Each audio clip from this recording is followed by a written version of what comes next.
क्या रे, मस्त तेरा हाथ चलता है, एकदम मशीन के माफिक। हाँ, कोई फायदा नहीं। अपन 200 जनों का खाना बनाते हैं और पगार कितना मिलता है?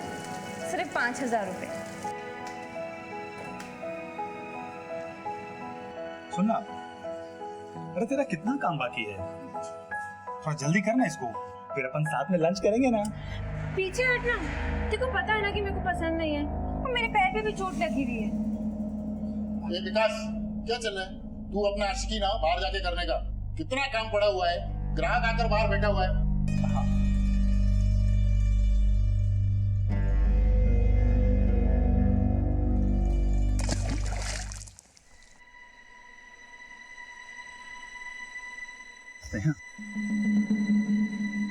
वो मैं क्या बोल रहा था कि तू और मैं, I mean, मैं और तू, हाँ बोलना।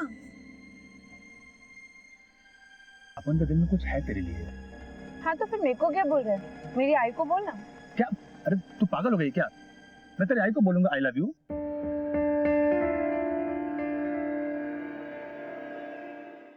क्या? तेरे को बोला ना ये सब नहीं। क्या तू भी स्नेहा? अरे बचपन से जानते हैं ना मेरे को, भरोसा नहीं मेरे पे? भरोसा है, लेकिन शादी से पहले कुछ नहीं। पहले तुम दोनों सेटल हो जाओ, फिर शादी। तूने मेरे को बोला था ना कि तो भी जॉब के लिए अप्लाई किया। हाँ, कंपनी में टेलीफोन ऑपरेटर का काम है और इसने भी एक नई कंपनी में ही अप्लाई किया हुआ है। तो अच्छी बात है ना, पर पहले काम धंधा जमा लो, थोड़ा पैसा जमा करो, फिर शादी के बारे में सोचो। लेकिन आई, हम दोनों मिलजुल के चला लेंगे। क्यों स्नेहा? नहीं, आई सही बोलती है। पहले हम लोग सेटल होंगे, थोड़ा पैसा वैसा जमा करेंगे और फिर शादी करेंगे। ठीक, मेरे तो माँ बाप है नहीं, आई जैसा बोलेगी वैसा ही कर। आई, अगर कभी मेरा इंटरव्यू पास हो गया ना तो सीधा कैटरिंग का काम बंद और नया काम चालू। फिर तो हम पैसे वैसे जोड़ेंगे ना। मैं कार्ड दिखाती हूँ। अरे सुन, तूने जिधर अप्लाई किया वो कंपनी अच्छी है ना? हाँ, लेकिन आई कंपनी छोटी है, पगार बहुत अच्छी है। आई, अच्छा आई, कल मैं और विकास ना काम के बाद ना इंटरव्यू के लिए जाएंगे और फिर उसके बाद महालक्ष्मी के मंदिर। तो आते वक्त थोड़ा सा देर हो जाएगा, चलेगा ना? देवी के दर्शन के लिए जा रही है ना, जा जा, पर सुन थोड़ा जल्दी आना, काजी मत ना तुझे। हाँ आई।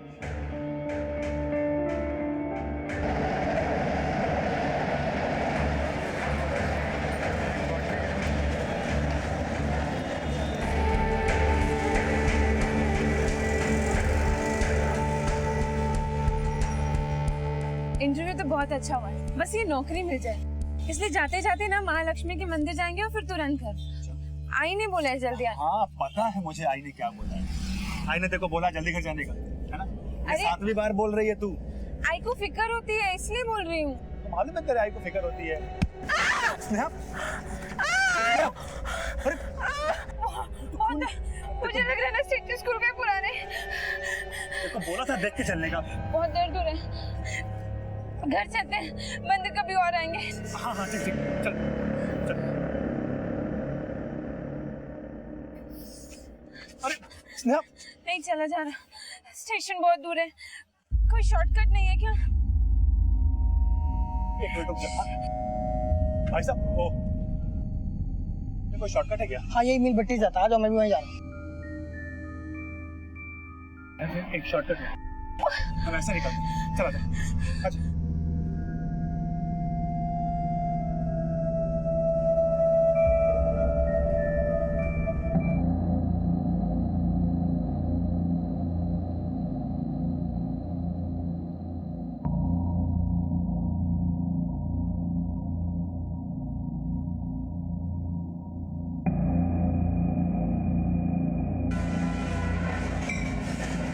बहुत देर दूर है, चला भी नहीं जाए। हाँ, यहाँ पे थोड़ी देर बैठते हैं, फिर उसके बाद निकल जाएंगे। अच्छा ठीक है, बैठ जाए। बहुत दर्द हो रहा आप बस पास में स्टेशन, थोड़ी देर यहाँ बैठते उसके बाद निकलेंगे।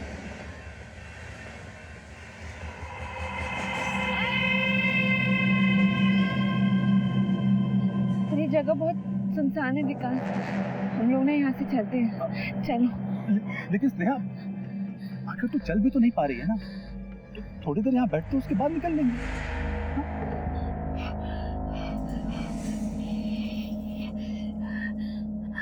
बहुत दर्द हो रहा है।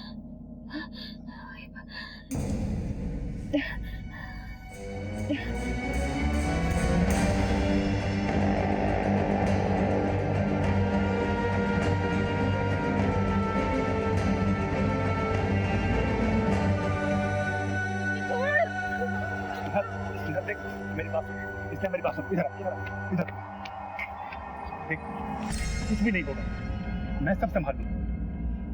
हम अभी इसी वक्त चल के मंदिर में शादी कर लेते हैं। आई को मैं समझा दूंगा ना, तू टेंशन मत ले। शादी नहीं, आई को पता चलेगा तो आई मर जाएगी। आई देख स्नेहा, ऐसा कुछ नहीं। मैं मेरे दोस्त के घर चलता हूँ, वो बिलासपुर में रहता है। हम वहाँ जाके शादी कर लेंगे, किसी को कुछ पता नहीं चलेगा। स्नेहा, मेरी बात समझने की कोशिश कर। एक मिनट।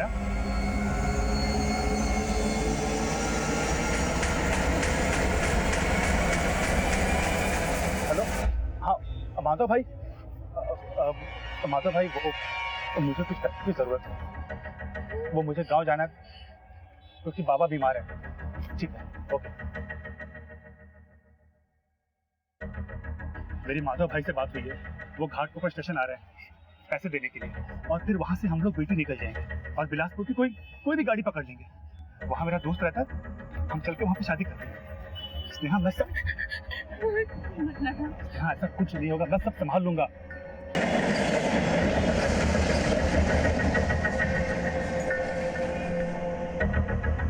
तू इधर रुक, मैं अंकल से पैसे लेकर के आता हूँ।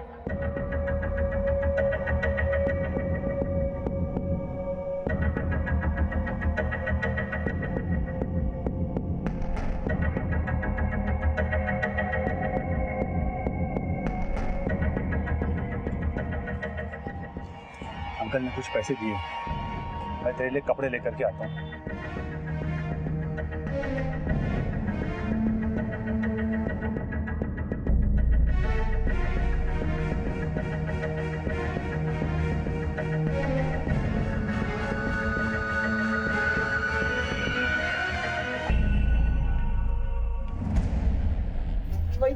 वही स्नेहा पड़ा।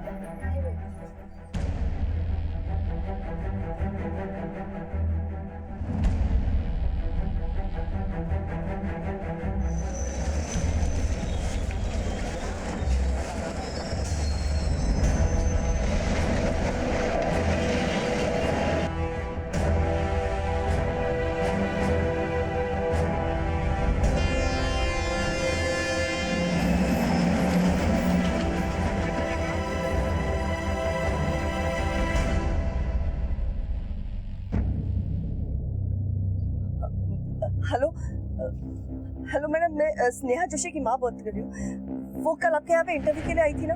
सॉरी मैडम, वो इंटरव्यू के बाद किधर गई मुझे नहीं पता।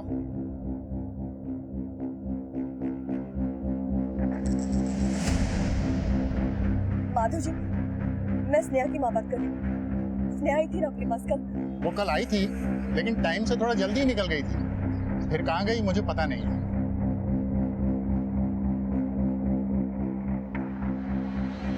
शायद कल रात से मेरी बेटी घर नहीं आई।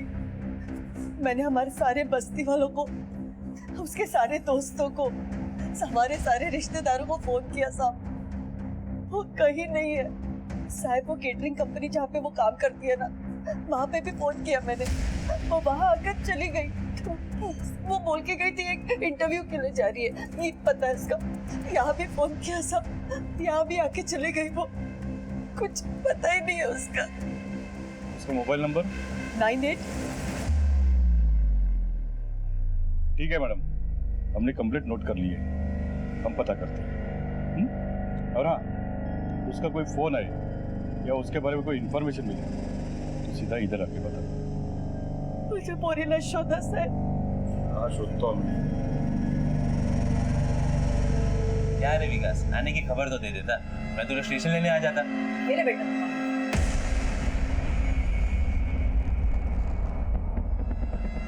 और चाहिए? नहीं वो दरअसल मैं जल्दी में निकला तो सोचा कि दोस्त के घर पे जाता हूँ। अच्छा किया यहाँ चले आए, लेकिन सामान किधर है तुम्हारा?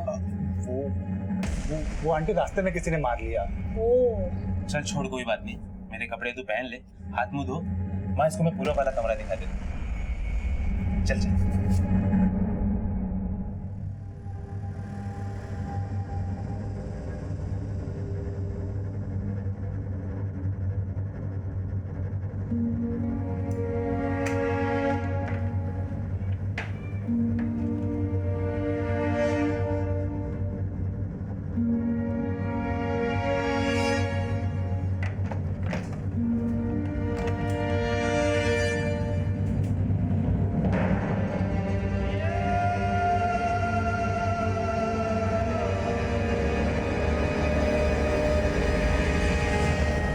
हाँ मैडम, मैं स्नेहा जो से जहाँ काम कर रही थी वहीं से बोल रहा हूँ। कल वो यहाँ से जल्दी निकल गई थी। ठीक है, आज एक दिन रुकते हैं, अगर कल नहीं लौटती तो उसके कॉल रिकॉर्ड निकलवाते हैं।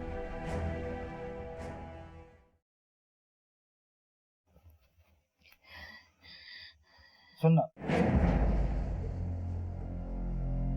चल डॉक्टर के पास चलते हैं।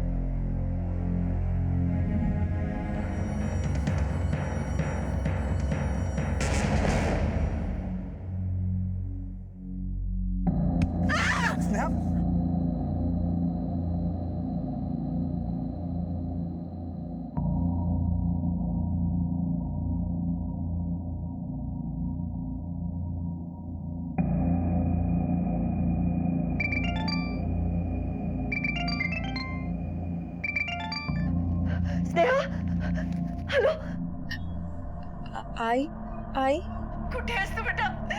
स्नेहा, तू ठीक तो है ना? मैं ठीक हूँ आई, बस थोड़ी सी बीमार हूँ। मला तुझी काळजी वाटते। कहाँ है तू? कुछ तो बोल अपने आई को। आई तू रो मत आई, मैं बिल्कुल ठीक हूँ। मैं ना आई विकास के साथ हूँ। स्नेहा, मैंने तो पुलिस में भी रिपोर्ट कर दिया है। पुलिस? नहीं आई, तू पुलिस को ये बोल कि मैं तुझे मिल गई हूँ। पुलिस को कुछ मत बताना। स्नेहा, हेलो।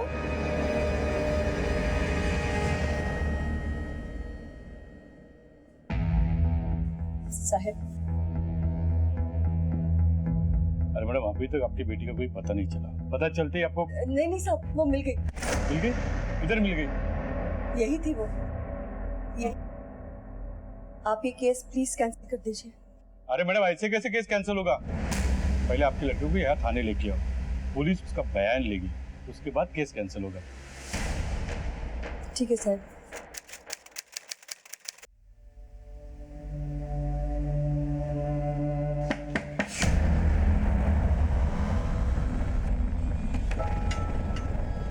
आ गई तुम्हारी बेटी?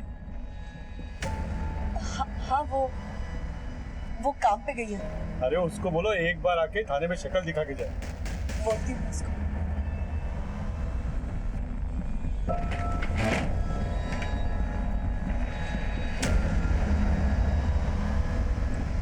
आप जिस नंबर को डायल कर रहे हैं वो इस समय स्विच्ड ऑफ है।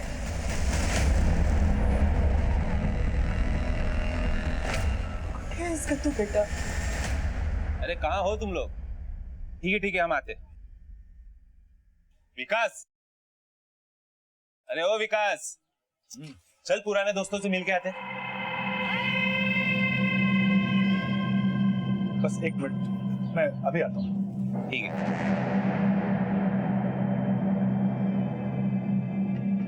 स्नेहा, मैं वो मनोज के साथ मैं बाहर जा रहा हूँ, तुम अंदर रहना।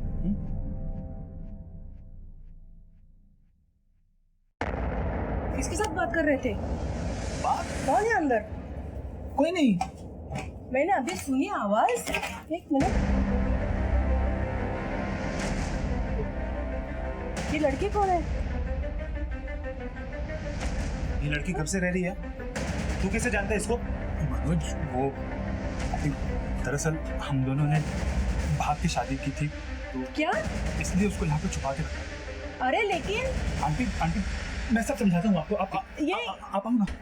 एक तरफ स्नेहा की माँ गायत्री स्नेहा के इस तरह अचानक गायब हो जाने से परेशान थी और वहीं दूसरी तरफ खुद स्नेहा भी किसी दर्द से जूझ रही थी और इधर पुलिस भी मिसिंग कंप्लेंट पर एक्शन लेते हुए परेशान थी और विकास भी अपने दोस्त और उसकी माँ से कुछ छिपा रहा था। लेकिन अब गायत्री स्नेहा की मिसिंग कंप्लेंट वापस क्यों लेना चाहती थी? आखिर माँ बेटी के बीच में क्या बातचीत हुई थी? पुलिस ने स्नेहा के बारे में 4-5 बार पूछताछ की, लेकिन क्यों गायत्री हर बार बहाना बनाकर टालती रही? क्या स्नेहा वाकई किसी मुसीबत में थी या फिर अपनी मुसीबत को छुपाकर वो किसी और बड़ी मुसीबत में फंसने वाली थी?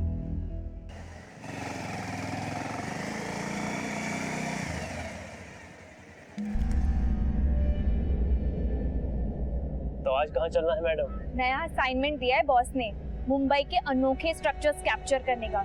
पता है, लोगों को लगता है कि मुंबई में ना सिर्फ सीलिंग और गेटवे ऑफ इंडिया ही दिखते हैं। मैं ना एकदम अलग तस्वीर दिखाना चाहती हूँ दुनिया को मुंबई की। भक्ति मिल्स एकदम अलग और यादगार बनाना चाहती हूँ। यस ऑफ कोर्स, यादगार तो होगा ही।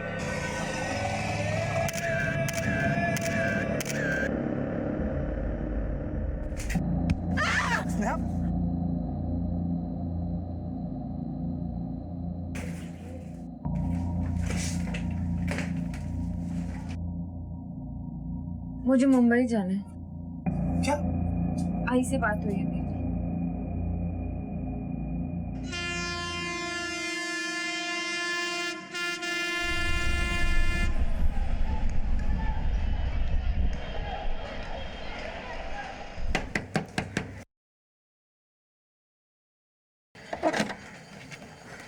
स्नेहा, स्नेहा, कैसी है तू?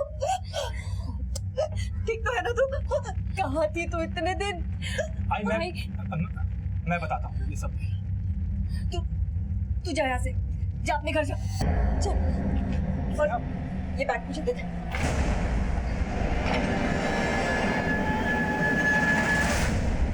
उस रोज जब हम महालक्ष्मी मंदिर जा रहे थे ना आई, तो रास्ते में मेरे पैर पे चोट लग गई थी। तो याद है ना, मुझे चोट लगी थी, उसके टांगे फूल गए और बहुत खून निकलने लगा। तो हम लोगों ने प्लान कैंसिल कर दिया मंदिर जाने का और हम लोग वापस घर आ रहे थे, पर मुझसे बिल्कुल भी नहीं चला जा रहा था। और हम लोगों ने सोचा कि हम लोग शॉर्टकट लेके घर जाते हैं ना। शॉर्टकट लेने के चक्कर में आई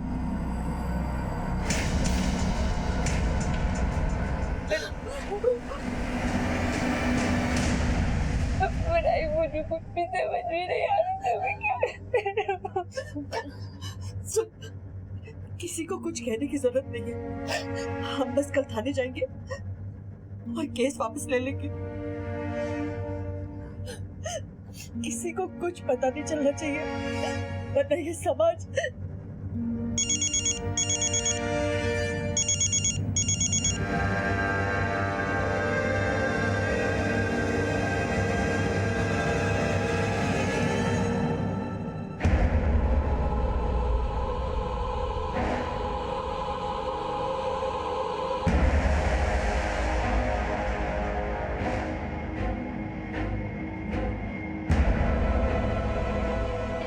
ये है तुम्हारी बेटी।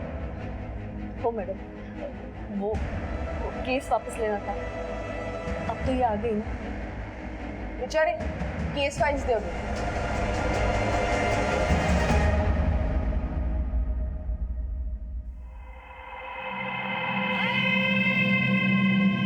तू यहाँ क्या कर रहा है? अरे वो क्या पूछ रही? मैं कब से उसका फोन करूं, फोन उठा ही नहीं रही मेरा। एक मिनट, इधर आइए। तुम भी। नाम क्या है तुम्हारा? जी, विकास। क्या लगते हो उसके? तो दोस्त है मेरी। सच बोल रहा है ये? अभी 1 महीने से कहाँ थी तुम? क्या हुआ था तुम्हारे साथ? देखो, यहाँ पर किसी से डरने की कोई जरूरत नहीं। कुछ भी तो नहीं। आप केस वापस लीजिए ना। 1 मिनट, मैं इससे बात करूं। क्या हुआ था तुम्हारे साथ? पिछले 1 महीने से तुम्हारी माँ तुम्हें ढूंढ रही है, हम तुम्हें ढूंढ रहे हैं। कहाँ थी तुम? किसी ने कुछ किया तुम्हारे साथ? मारा,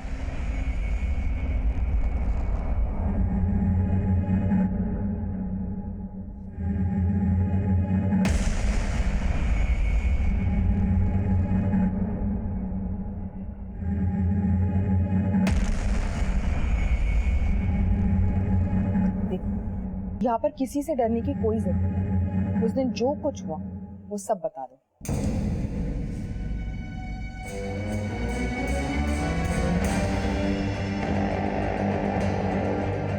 बोलो।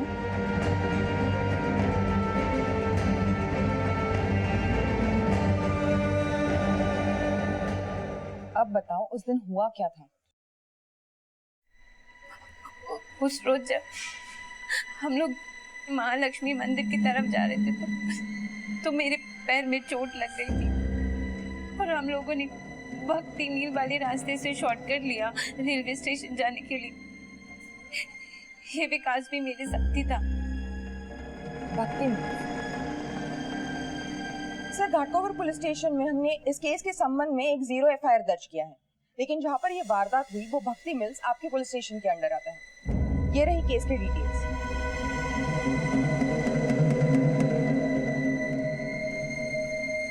आप बताइए आपके साथ क्या हुआ? मेरे पैर में बहुत दर्द हो रहा था, तो इसलिए मैं और विकास वहाँ पर थोड़ी देर आराम करने के लिए रुक गए थे। मैं ना ये रुमाल बांध देता हूँ, इससे तेरा खून बंद हो जाएगा। क्या हो रहा है भाई? तुम लोगों को मालूम नहीं है प्राइवेट इलाका? हाँ हाँ, वो मालूम है, ये प्राइवेट इलाका है। तो दरअसल हम लोग महालक्ष्मी स्टेशन जा रहे थे।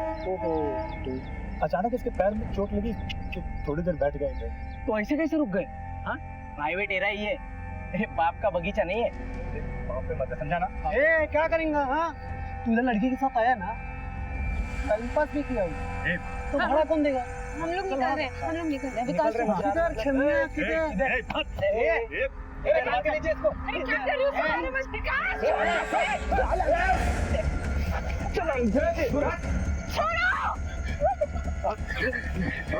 अरे किधर है तुम लोग?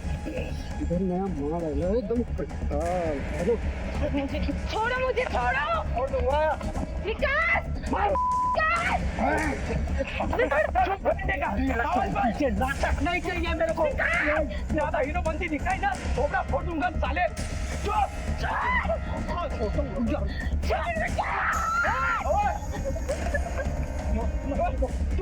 तू बटे ले क्या? नहीं चाहिए।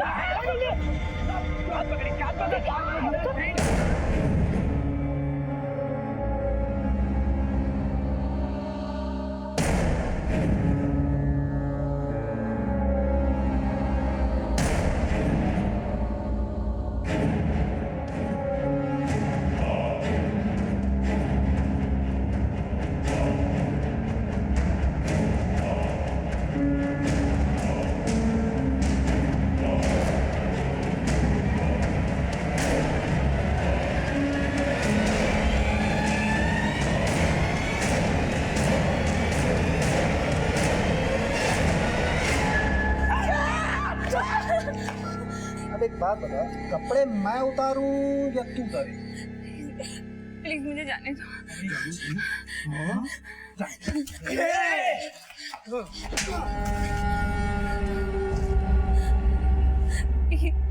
प्लीज मुझे जाने दो, प्लीज। देख, जितना बोलता हूँ चल, मत्था मत खराब कर ले। भाई तू उतार, ठीक है? ये शुभ काम भी मैं ही करूँगा। अरे देख तू नहीं, तेरे अंदर दम कितना है। विकास! हेलो पंकज भाई, कहाँ है तू? जल्दी आ, माल आया है।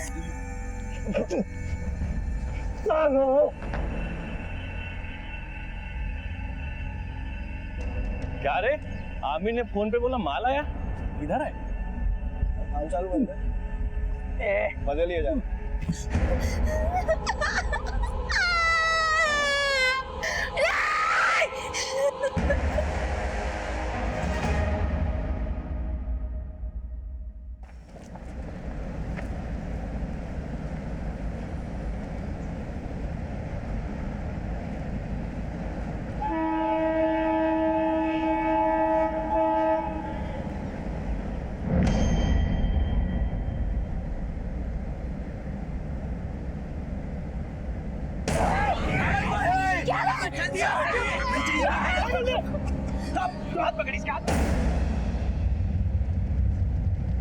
इधर आइए।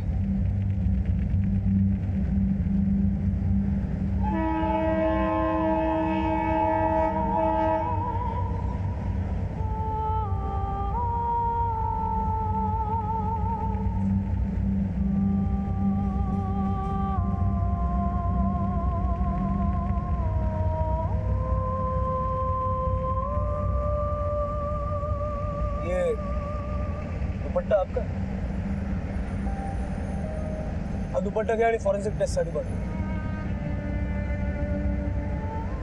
मोहिते, अगर ये दुपट्टा अभी तक यही है तो हो सकता है कि इस केस से जुड़े हुए कई सारे सबूत हमें यहाँ मिल सकते। चारों तरफ अच्छे तरीके से छान मार।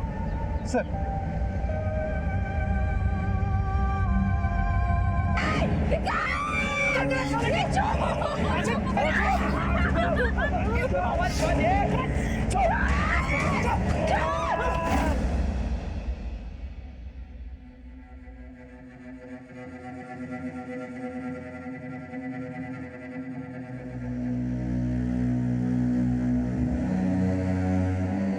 ये सारी चीजें कलेक्ट करो और फॉरेंसिक टेस्ट के लिए भेजो। सर।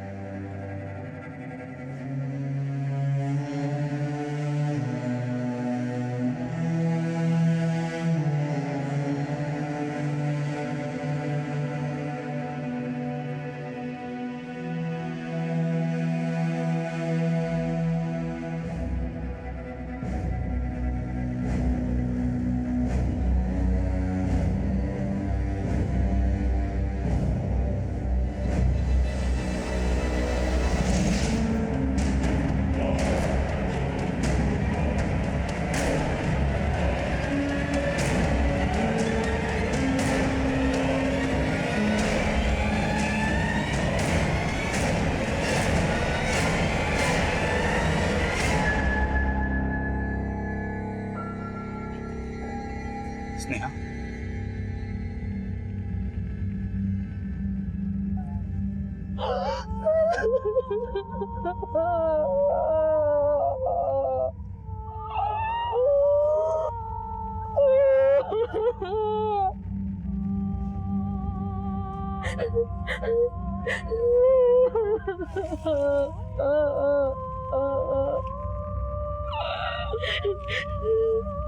साहब, वो घटना के बाद उन पांचों ने हम दोनों को इधर ही छोड़ दिया और फिर धमकी भी दी और उसके बाद वो लोग उस रास्ते से निकल गए। ये रोना धोना बंद कर, समझी? और जो बोल रहा हूँ ना वो कान खोल के ध्यान से सुन। अगर ये बात किसी को बताई, किसी को भी, तो घर में घुस के मारेंगे। नाम पता सब है हमारे पास, बाकी फोटो और वीडियो दोनों है। और सीधा इंटरनेट पर डालेंगे हम लोग, समझी? अब चुपचाप यहाँ से निकल, स्टेशन जा, गाड़ी पकड़ो, घर जा। चलो वजीर भाई।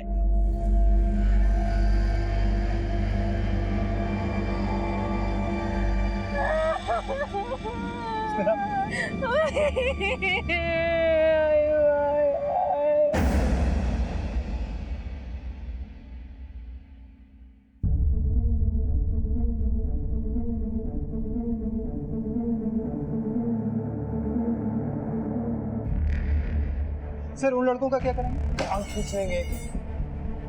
वो लड़के भक्ति मिल्स के आसपास के, अपने आदमियों को काम पे लगाओ। 22 तारीख को फोटो जर्नलिस्ट का केस भी आया था। हाँ सर। क्या कर रहे हो इधर? क्यों, क्या हुआ? वो केस क्राइम ब्रांच देख रही है। आई नो मोहिते, लेकिन एक ही जगह सिमिलर तरीका, सिमिलर वारदात। मुझे पूरा विश्वास है कि ये दोनों केस एक दूसरे से जुड़े हुए हैं।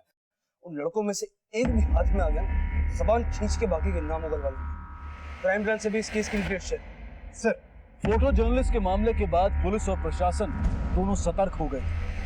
इस केस की निंदा करने के लिए लोग सड़कों पर उतर आए थे। इंसाफ के लिए आवाजें उठने लगी। पुलिस पर लगातार दबाव बढ़ रहा। एक ही जगह पर एक जैसे दो जघन्य अपराधों ने सबको सकते में डाल दिया। पुलिस के लिए इन दोनों केसेस को सुलझाना एक बड़ी चुनौती थी, जहां शायद अपराधी एक ही थे, लेकिन पुलिस बड़ी मुस्तैदी से इस केस को हल करने के लिए दिन रात जुटी हुई थी। पर इतना तो तय था कि पुलिस का पाला शातिर मुजरिमों से पड़ा।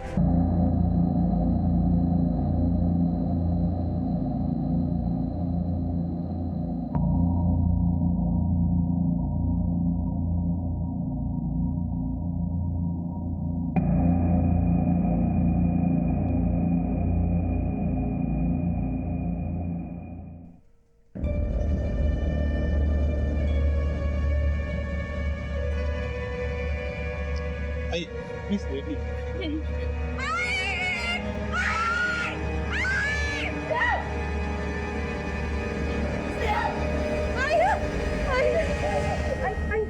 इस आदमी को बोला यहाँ से जाने को आए। ये डॉक्टर तेरे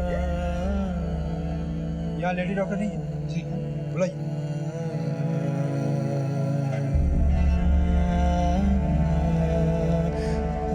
चलो आओ आओ, कोई डरने की बात नहीं, आओ जी।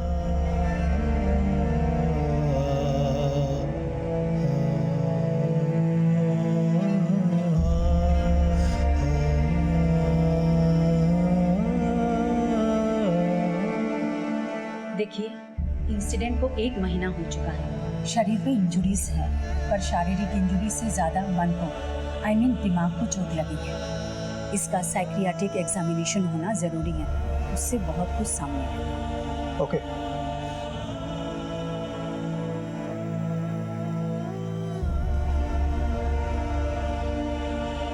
वो लोग जब मैं आंख बंद करती हूँ ना, तो सब मेरे आंखों के सामने हाथ।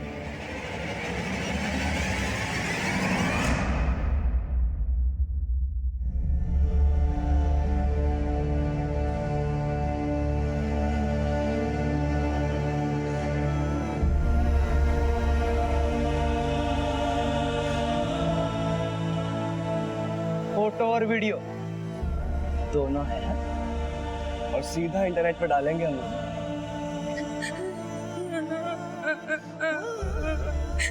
किसी अबला औरत की अस्मिता पर हमला करना हत्या से भी जघन्य अपराध है। ऐसी घटनाओं में मेडिकल एग्जामिनेशन घटना के 24 घंटों के अंदर हो जाना चाहिए, लेकिन स्नेहा के केस में ऐसा नहीं हुआ, जिसकी वजह से मेडिकल रिपोर्ट में गैंगरेप को साबित करने के कोई भी पुख्ता सबूत मौजूद नहीं थे। लेकिन शारीरिक दुष्कर्म का असर सिर्फ शरीर पर ही नहीं, बल्कि उससे कहीं ज्यादा औरत के दिल और दिमाग पर पड़ता है।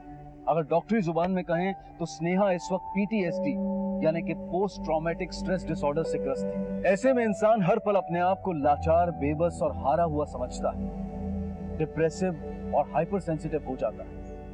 साइकियाट्रिस्ट की टीम ने अपनी रिपोर्ट क्राइम ब्रांच को सौंप दी थी, और क्राइम ब्रांच ने पूरी जिम्मेदारी के साथ इस मामले की बागडोर संभाल ली थी।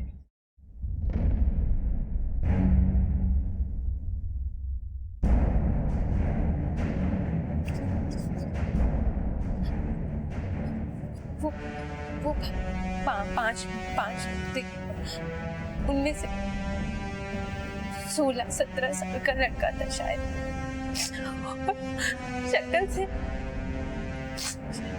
शक्ल से वो सब ना गुड्डे थे, और उसके बाद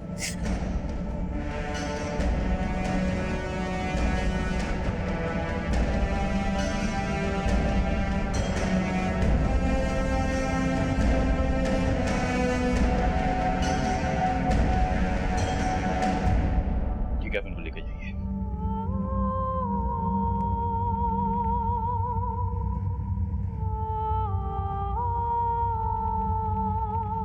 भक्ति मिल के पास में डिस्क्रिप्शन से मैच करते हुए जितने भी लड़के हैं सब पीड़ित लड़की सिर्फ एक लड़के का स्केच बनवा पाई थी। पुलिस ने भक्ति मिल्स के 2 किलोमीटर के दायरे में तकरीबन 150 लड़कों को टटोला, और उनकी दिन रात की कोशिश से उन्हें आखिर कामयाबी मिल ही गई।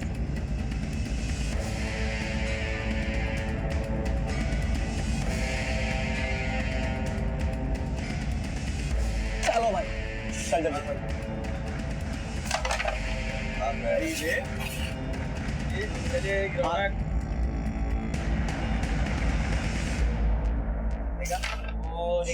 भाई भाई भाई एक कुछ काम है, मुझे कुछ काम याद आया अभी। आ जाओ, दोबारा आ जाओ।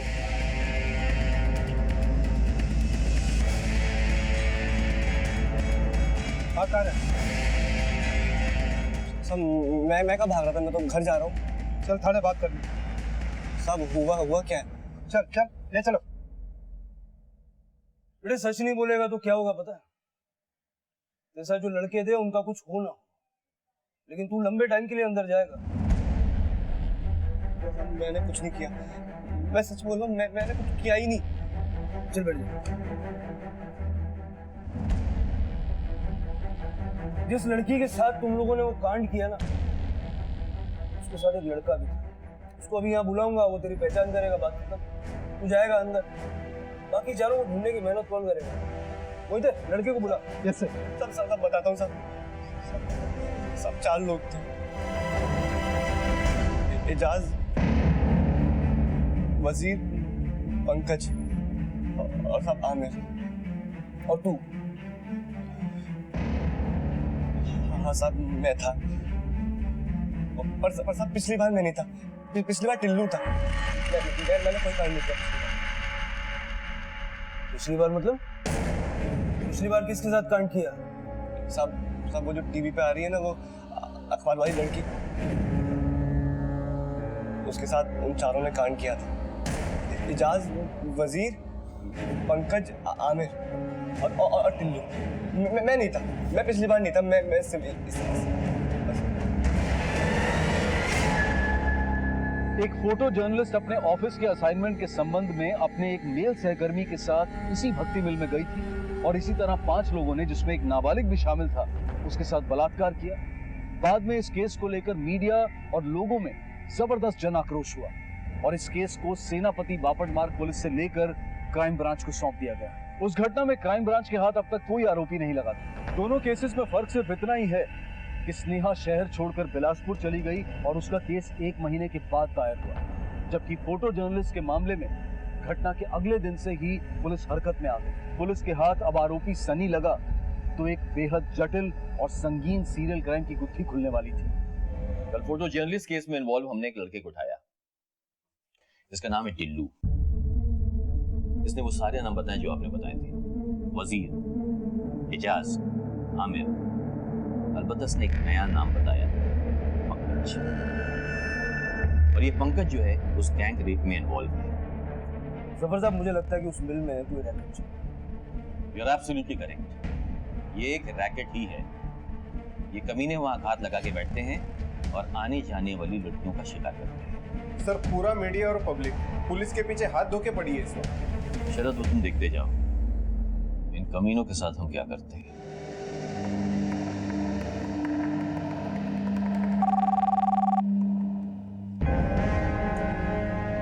सलाम साहब, अफजल बोल रहा हूँ। बोलो अफजल, क्या खबर है? एजाज दिल्ली से आ गया साहब, जरीमारी खोली में।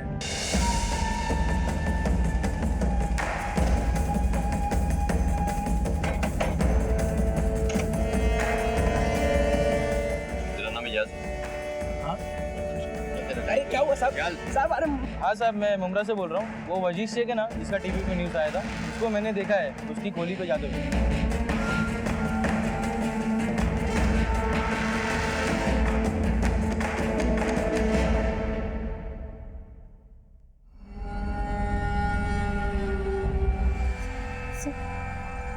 वो ऑरेंज टी शर्ट वाला और जिसने ब्लैक पैंट ग्रे शर्ट पहनी है, वो वाला लड़का। हाँ सर, वही दोनों है, बाकी इनमें से कोई नहीं है। सर, ये दोनों फोटो जर्नलिस्ट वाले केस में भी इन्वॉल्व है। 3 मिलने अभी और बाकी है। उस रात बिलासपुर जाने के लिए विकास ने अपने मालिक से 1500 रुपए लिए थे। बिलासपुर में उसका दोस्त मनोज, उसकी मां सुमन, ये दोनों के बयान हमारे पास में है और ये दोनों बयान साबित करते हैं कि डर और बदनामी की वजह से ये दोनों मुंबई से बिलासपुर गए। जी सर। और हाँ, फोटो जर्नलिस्ट के केस को टीवी पे देखने के बाद और अपनी मां गायत्री के लगातार मुंबई आकर मिसिंग कंप्लेंट विड्रॉ करने के जिद से स्नेहा मुंबई आ गई और यहाँ आकर पीएसआई नम्रता के सामने उसने अपनी आप बीती सुनाई। सर, गायनाकोलॉजिस्ट और साइकियाट्रिस्ट के बयान से भी इस अपराध की पुष्टि होती है। शायद हमारे पास में एक पुख्ता सबूत है, ये कॉल रिकॉर्ड। इन 5 के मोबाइल 31 जुलाई और 22 अगस्त दोनों वारदात के वक्त भक्ति मिल में एक्टिव थे। उस दौरान इनकी लगातार आपस में बातचीत हो रही थी और ये एक दूसरे को बुलाकर इस जुर्म को अंजाम दे रहे थे। और तो और दोनों विक्टिम और उनके साथियों के भी फोन इस कंपाउंड के अंदर एक्टिव थे उस वक्त। सर, इन सारे अपराधियों की बैठक भक्ति मिल में होती। ये लोग भक्ति मिल से आने जाने वाली लड़कियों को अपना टारगेट बनाते। सर, लेकिन कई लड़कियों ने इस बात की कोई कंप्लेंट नहीं दर्ज कराई। यही तो मुश्किल है शरद, ऐसे हालात में अक्सर लड़कियां डर जाती हैं। स्नेहा भी डर गई, लेकिन उसने अपने आप को संभाल लिया। जर्नलिस्ट ने हिम्मत की और रिजल्ट सामने।